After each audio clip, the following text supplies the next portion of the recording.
Liverpool has been specially selected by the UK government to host the first set of non-social distancing events, part of the Events Research Programme. The first event was a rave known as Circus and was attended by 3,000 people. Ben Sagar speaks to us about his experience at the occasion. They made sure that even in the build-up, it was quite separated. You had to wear masks in the queue and stuff like that. But then once we were in there, it was fine because I knew that obviously everyone had their negative test. When we walked in, you had to have your ticket and your negative test result. So it was no one was going to get in without a negative test. So I feel like the chances of anyone catching something within that sort of night before then is very slim.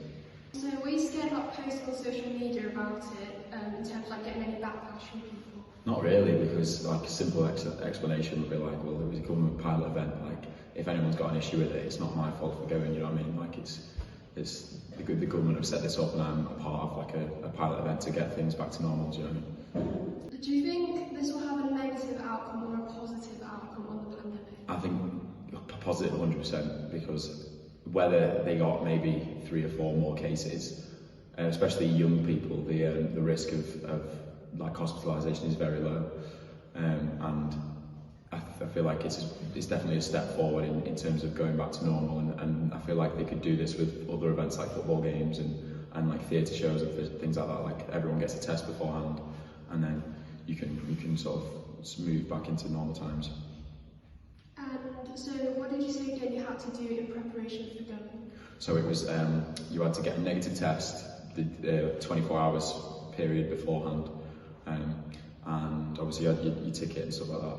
And you also had to do a test on the morning of the event, and then 5 days later. So I need to do mine in 3 days' time.